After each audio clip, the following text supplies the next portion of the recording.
नमस्ते और हमारे चैनल में आपका स्वागत है, जहां हम हिंदू पौराणिक कथाओं की आकर्षक दुनिया का पता लगाते हैं।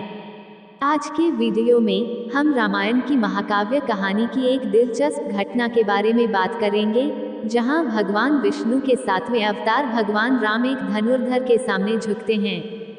कहानी उस समय की है जब भगवान राम अपनी पत्नी सीता और भाई लक्ष्मण के साथ अपने राज्य से निर्वासित हो गए थे और जंगल में भटक रहे थे।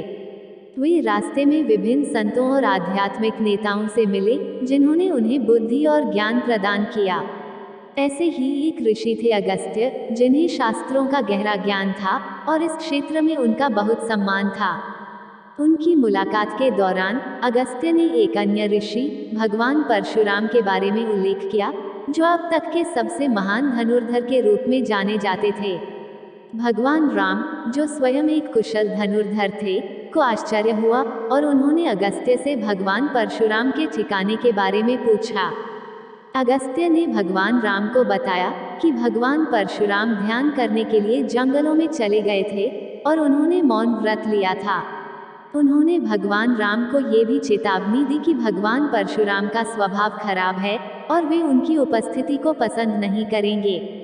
चेतावनी के बावजूद भगवान राम ने भगवान परशुराम से मिलने का फैसला किया और अपनी यात्रा पर निकल पड़े। कुछ दिनों की यात्रा के बाद भगवान राम, सीता और लक्ष्मण आखिरकार भगवान परशुराम के आश्रम पहुंचे।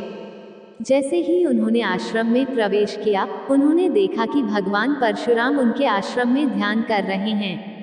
वे उनकी साधना समाप्त करने के लिए धैर्यपूर्वक उनकी प्रतीक्षा कर रहे थे। जब भगवान परशुराम ने अपनी आंखें खोली, तो उन्होंने देखा कि भगवान राम उनके सामने खड़े हैं।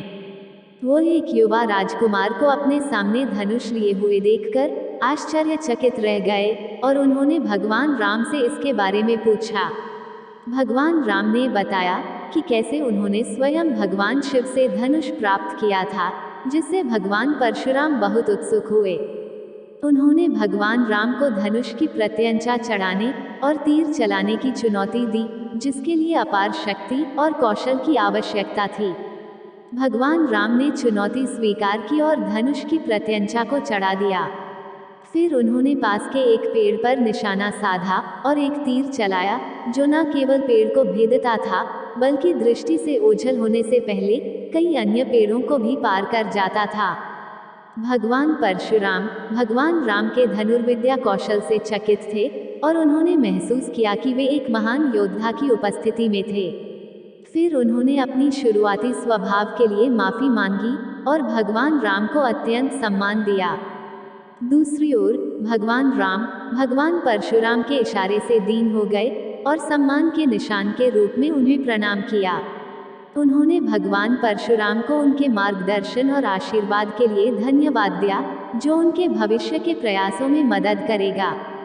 भगवान राम और भगवान परशुराम के बीच मुलाकात को हिंदू पौराणिक कथाओं में एक महत्वपूर्ण घटना माना जाता है। यह न केवल एक तीरंदाज के रूप में भगवान राम के कौशल को प्रदर्शित करता है, बल्कि उनकी विनम्रता और अन्य देवताओं और संतों के प्रति सम्मान को भी दर्शाता है। कहानी विद्वान व्यक्तियों से ज्ञान और मार्गदर्शन प्राप्त करने के महत्व पर भी जोर देती है, जो उनकी आध्यात्मिक यात्रा में मदद कर सकता है। अंत में भगवान राम और भगवान परशुराम के मिलन की कहानी हमारे प्राचीन ऋषियों की महानता और उनसे सीखने के महत्व की याद दिलाती है। उनकी शिक्षाओं और मार्गदर्शन ने हमारी सभ्यता को आकार देने में मदद की है और आज भी हमें प्रेरित करते हैं। जय श्री राम।